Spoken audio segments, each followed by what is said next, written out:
see you. Good to see you too. You know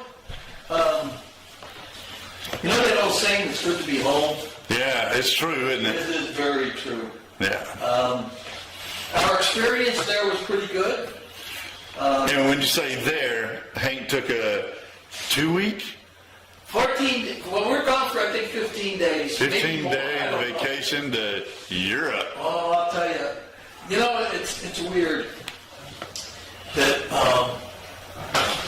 people over there in their history, and they're starting talking like, oh, this happened 400 BC, and this, and I'm like, I'm totally lost. I know.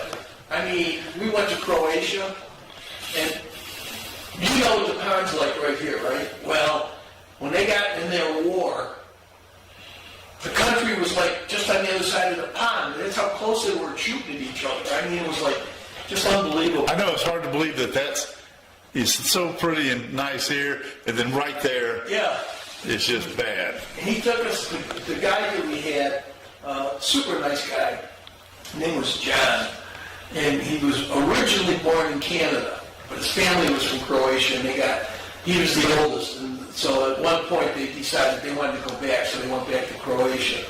But he spoke perfect English and everything else. He owned the business. They had 8.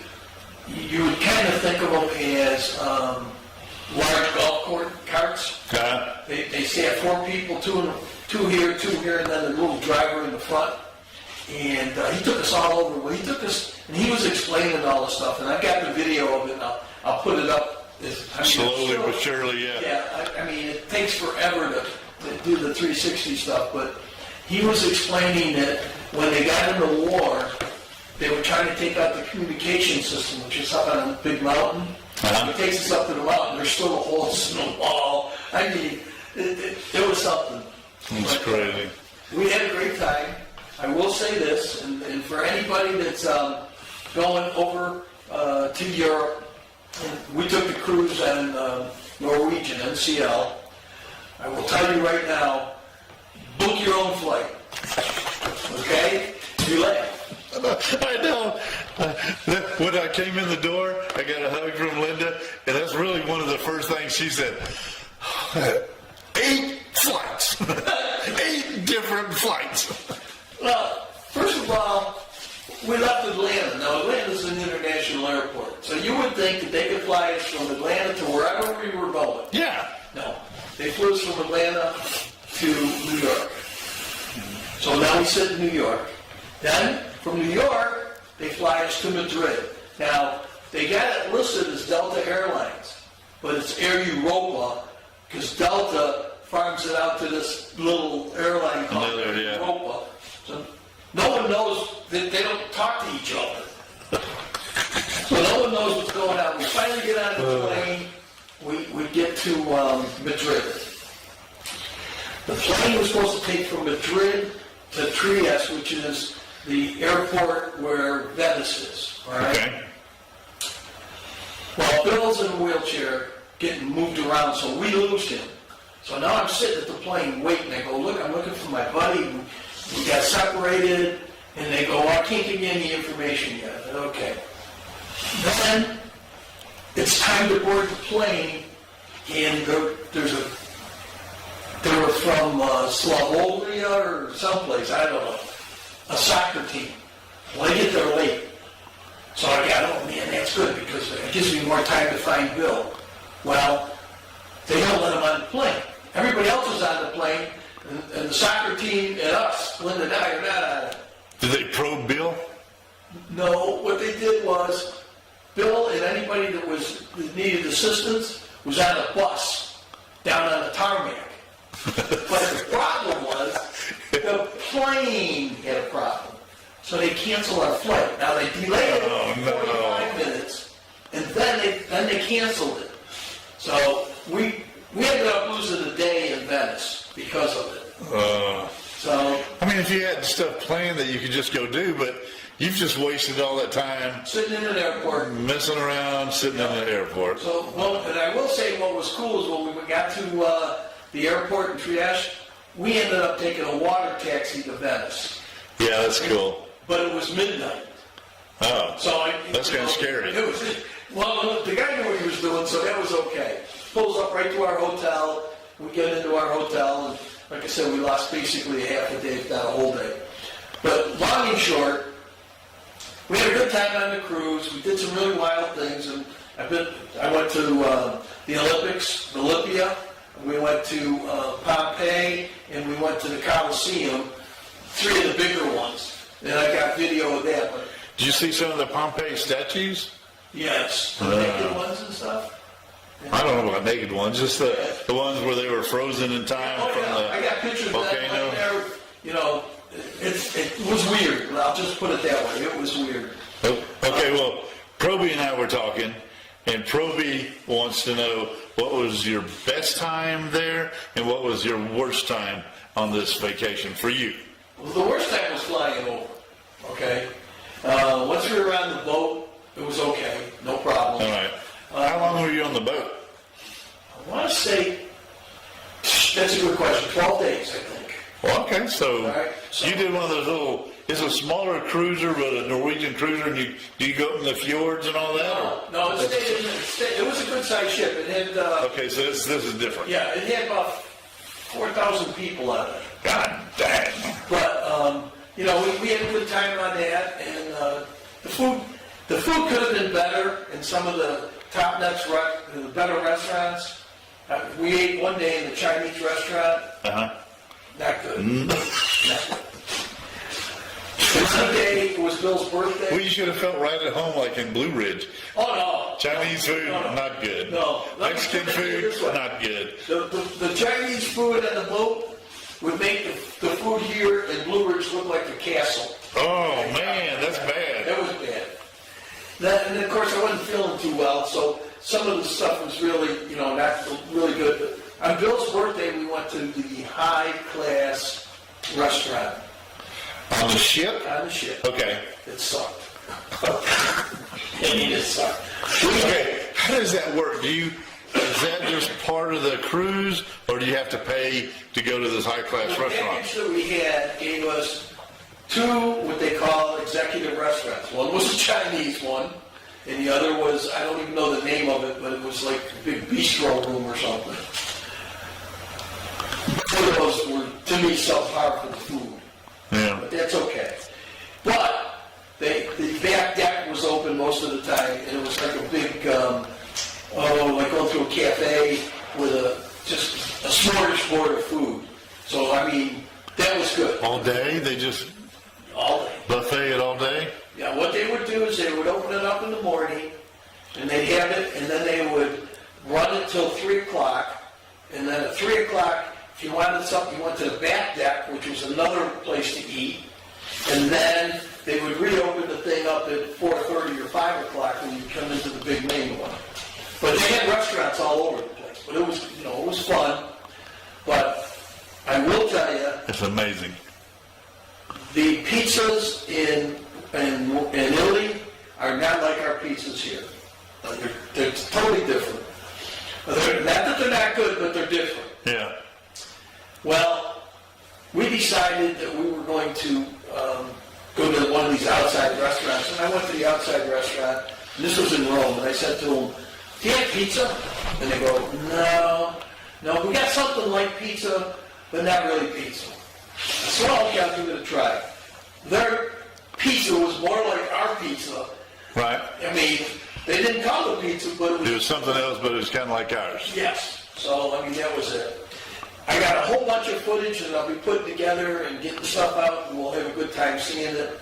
But other than that, I'll tell you the last bit of why you should book your own flight, everybody. We're in Rome now. Well, of course, my card got hacked, everybody. That was another good thing. Only $7,500. How does somebody hack your card for $7,500? But now I got no money. So now I got to figure out how I'm going to get more euros so I can get back home. But long and short, I get it all squared away. Time to leave. Pope Francis, fly from Rome to Zurich, Switzerland to Montreal. Now we're supposed to be together, okay? Yeah, I know. Same flight. When did I fly Rome to Montreal? So they had to go to Switzerland And then over. back down, and they beat us there. So now Oh my God. Now we're in Montreal. The plane they put us on, I swear to God, Clyde, would have been one you were jumping out of when you were in the... Was it a prop plane? No, it wasn't, but I'm pretty sure it was pretty close to World War II. Yeah. There's some old planes out there. Oh, my God. Isn't that scary? Oh. And the thing was, they give it a little gas and then they slow it down and then they jerk it forward. I mean, I fell asleep. Linda is like tugging me. What's wrong with this plane? Don't worry. Oh my If we go God. down, we go down together. Don't worry about it. So that's my story. I'd rather be asleep when we hit anyhow. So Yeah, let me sleep when we go would down. just- So yeah, that's our story. I'll have a whole bunch of footage. okay, well, you said your worst time. What was the best time that you liked over there? I'll tell you what, I loved Croatia. Okay, the guy took us around, and this is how cool this guy was. We told him we had to be back at the ship at 7 o'clock. You had to be on board by 7. Right. And he's driving us all around, taking us and showing us places that probably didn't show anybody else. And he's going, don't worry about it. He says, if we don't make the ship, I'll put you guys up at my house, and we'll go over to the next port of call, which basically is about an hour and a half from where we were. But the ship has to go way out into the... And then come back. Come back and through, yes. So I said, really? He goes, yeah, don't worry about it. So that was really cool, that part. Did he get you back or did you stay at his No, house? he got us back. Okay. I mean, it was like, he's telling us, all sorts of neat things. Okay, that's pretty We got a cool. great interview with him. Now, the worst thing, I think, and it wasn't really bad, but when you go to Pompeii or the Colosseum or the Olympics, there was no flat ground. I mean, it's the old stones that they had in there. And some of the stones, they would have wagon wheels where they drag, the carts go through it, so you can see the... Is it worn? Yes.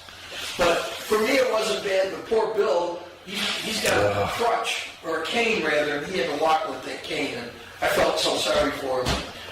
But other than that, I mean, I can't say that I really had a really bad time, outside of maybe the Montezuma revenge that hit me. But other than that, it was okay. Oh, yeah. Last story, and then we're going to get into the show. All right. We're in Rome, so we go to the Colosseum. They wanted to go to some fountain, but it was closed. They were cleaning it. It takes them 2 months to clean it, because they got to go stone by stone so they don't screw anything up. Wow. Of course, we'd seen enough churches, so we didn't go to the Vatican. So we go to the Colosseum, and I paid for the cab going out. Cab going out was $22. And Bill says, I'll pay for the cab on the way back. On the way back was $38. It was like... A different cab, so Yeah, I mean... they charge more. And I called the guy, I said, we'll pay $22 to get here. He goes, you want to get back? It's $38. So, what do you say? No, I'm going to walk back. No. Okay. Yeah. Thank you very much. There's $38. Yeah, right. Time to go. 38 euros. All right. Tonight we got a great show, but you don't remember everything we got. I'm going to think. Lots and lots of bikes, I think, is first. This one is a ride for children? Yes. That's what you're talking about? Okay. This was, the Rothmeyers put on this thing every year for the kids. Who is Ross Myers? He was the big... It sounds like Ross Myers, but that's the whole last name, Ross Myers. Yes. Bruce Ross Bruce Myers.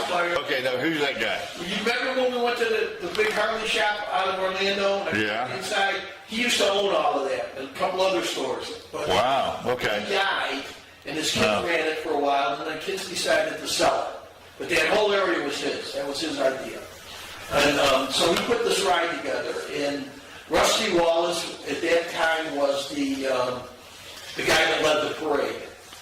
Okay. Rusty Wallace? Yes. Yeah. They always have some good celebrities there leading it. Okay. So this was 2017, and basically you're going to see all the bikes. So if you're ready to throw it, I'm ready to throw it to you. I'm ready. You Chuck got it. it. Go.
just thought it was up.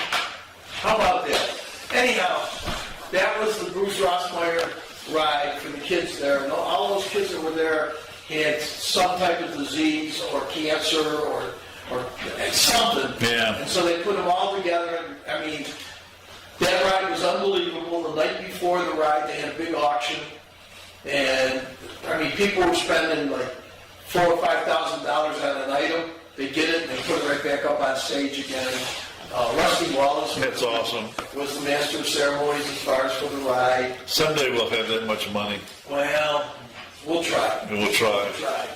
But it's a great thing that they did. I don't know, since I moved up here and Rossmeyer has sold their dealership, if the guy that bought the dealership is continuing it or not. I'd have to call up and talk to Sean and see. But it was really called Boggy Creek Gang. And They call what? Boggy Creek Gang. Gang. Okay. Boggy Creek Gang. Rossmeyer and Paul Newman are the ones that put it together. So it was pretty. They're both gone now, aren't they? I'm pretty sure. I know. Paul Newman? Yeah, I think he's deceased. But you're going to find out. We will find out. But anyhow, they put on quite the show. Is Paul Newman still alive? Every year we would go over there and film it and be guests. I won't say guest of honor, but be guests. Forget it. Well, anyhow, that was that. So, again, it's so good to be home, to be sitting here. Yeah, and there's pizza upstairs. I know. And a calzone. I'm looking forward. And a brownie. Yeah. Yeah. It's funny because Paul called me